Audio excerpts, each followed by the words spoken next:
అందరికీ నమస్కారం. భక్తి శ్రవణం టీవీకి స్వాగతం. అందరం ఎక్కించమని ఏ భార్య కూడా కోరుకోదు. అందరిలో చులకన చేయొద్దని మాత్రమే తను ఎప్పుడూ కోరుకుంటూ ఉంటుంది. అర్థమైందనుకుంటా. మన వల్ల ఒకరు బాధపడితే ఇక అదే పాపం. మనం ఒకరి సంతోషానికి కారణం అయితే అదే పుణ్యం.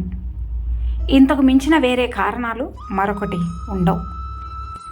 విలువైనవి ఎప్పుడూ కూడా ఆ విలువ తెలియని వారికే దొరుకుతూ ఉంటుంది. అది వస్తువైనా విలువైన బంధమైనా కాదంటారా? స్నేహం అంటే సంతోషంగా ఉన్నప్పుడు కలిసి ఉండేది కాదు, కష్టాలలో ఉన్నప్పుడు నేను ఉన్నానంటూ తోడుగా నిలిచేది. గుర్తుపెట్టుకోండి. నటిస్తున్నారని ఒక్కసారి తెలిసాక తరువాత ఎంత నిజాయితీగా ఉన్నా కూడా కోల్పోయిన నమ్మకాన్ని మాత్రం ఎప్పటికీ తిరిగి పొందలేవు. నా మాట విని ఆలోచించడం మానేయండి. భయాన్ని తీసి పక్కన పెట్టేయండి. మీరు ఎన్నటికీ ఒక మాట మరవకండి. మీకు ఇది స్వయాన ఆ భగవంతుడు ఇచ్చిన వరం అని. తద్వారా మీకు మీ కర్తవ్యాన్ని ఆలోచించుకోగలుగుతారు. భయపడకండి. మీరు ఈ వర్తమానంలో చేసే పనుల కారణంగా మీ వర్తమానం మాత్రమే కాదు, మీ భవిష్యత్తు కూడా భవ్యంగా మారుతుంది. దాని మీద దృష్టి కేంద్రీకరించండి. అంతా శుభమే జరుగుతుంది. విశ్వాసంతో ఉండండి. నువ్వెంత బలవంతుడివైనా, నువ్వెంత సమర్థుడివైనా సమయం నీది కానప్పుడు సంయమనంగా ఉండు. సమయం గొప్పది. సరి అయిన సమయంలో అది సరి అయిన సమాధానం తప్పకుండా చెప్పి తీరుతుంది. గుర్తుంచుకోండి. నీ బలాన్ని నువ్వు గుర్తించనంత వరకు ప్రతి బలహీనత కూడా నీ గమ్యానికి అడ్డుపడుతూనే ఉంటుంది. నీ ముందు నటించే వాళ్ళు ఉంటారు, నీ వెనుక వెన్నుపోటు పొడిచే వాళ్ళు కూడా ఉంటారు. ఈ సమాజం ఎప్పుడూ కూడా నీకు నచ్చినట్టుగా ఉండదు. సమాజం ఎలా ఉన్నా సరే నువ్వు దానితో సావాసం చేయాల్సిందే. అవునా? ఈ ప్రపంచంలో బ్రతకాలంటే తప్పదు. మరి జాగ్రత్తగా ఉండండి. నువ్వేమీ చరిత్రలో నిలిచిపోయేంత యుద్ధాలు చేయనక్కర్లేదు. నీ బాధలు సమసిపోయేంత పోరాటాలు చేస్తే చాలు. అర్థమైందనుకుంటా. అపార్థాలను అంత సులువుగా తీసుకోకు. ఎందుకంటే అవి నీ అనుబంధాలకు అడ్డుగోడలు కాగలవు. గుర్తుంచుకోండి. అనే లోకం అంటూనే ఉంటుంది. ఆగిపోతామా? దృఢంగా ముందుకు సాగిపోతాం. కానీ వెనుక మాట్లాడే వాళ్ళని ఆ వెనుకనే ఉండనివ్వు. నువ్వు మాత్రం ముందుకు వెళ్తూనే ఉండు. ధైర్యంగా ఉండండి. ఆవేశం అనార్థానికి దారితీస్తే ఆలోచన అవకాశానికి దారి చూపుతుంది. ఆలోచించి చూడు, నీకే అర్థమవుతుంది. వాడిని ఎలాగైనా అనగదొక్కాలి. వాడు స్థలాలు కొంటున్నాడు, పొలాలు కొంటున్నాడు, అలాగే భార్యకు నగలు నట్రా చేయిస్తున్నాడు. మా ముందర పెరిగి ఇప్పుడు మాకంటే పై స్థాయికి పోయి మాకంటే ఎక్కువగా ఎదిగిపోతున్నాడు.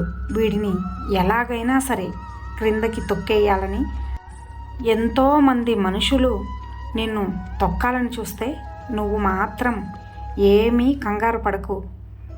వాళ్ళని ఆ భగవంతుడు తొక్కేస్తాడు. గుర్తుపెట్టుకో. ఒత్తిడి లేని ఉద్యోగం లేదు, నష్టం లేని అలాగే కష్టం లేని వ్యవసాయము లేదు, బాధ లేని సంసారం లేదు, సమస్యలు లేని మనిషి లోకంలోనే లేడు. ఇవన్నీ సాధిస్తేనే జీవితం కాదంటారా? అడవిలో తిరిగే పులిని నమ్మొచ్చు, నీటిలో ఈదే ముసలిని నమ్మొచ్చు. కానీ అస్తమానం నటిస్తూ నమ్మించాలని చూసే వాళ్ళ నీడను కూడా నువ్వు నమ్మకూడదు. మనిషి యొక్క జీవితమంతా డబ్బుతో, డబ్బు చేత, డబ్బు కొరకు నడిపిస్తుంది. అవునా? తన జీవితంలో ఈ సత్యాన్ని సరిగ్గా అర్థం చేసుకున్నవాడే జ్ఞాని. అర్థం చేసుకోలేనివాడు అజ్ఞాని.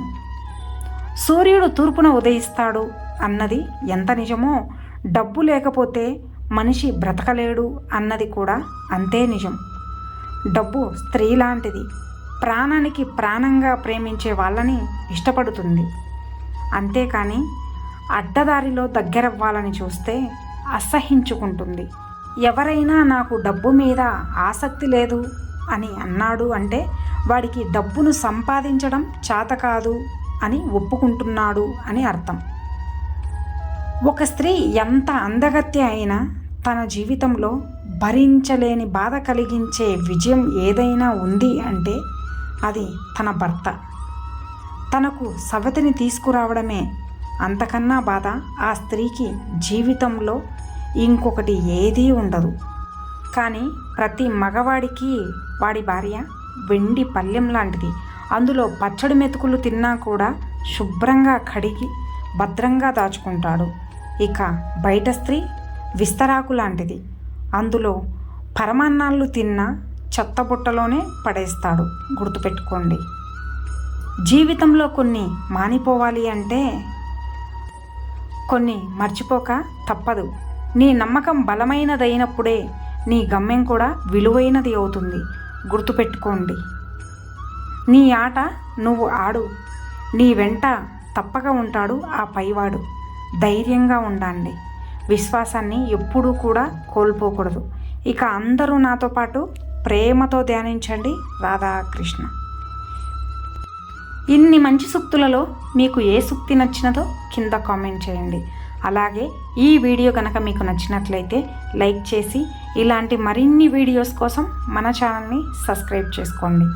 ధన్యవాదాలు.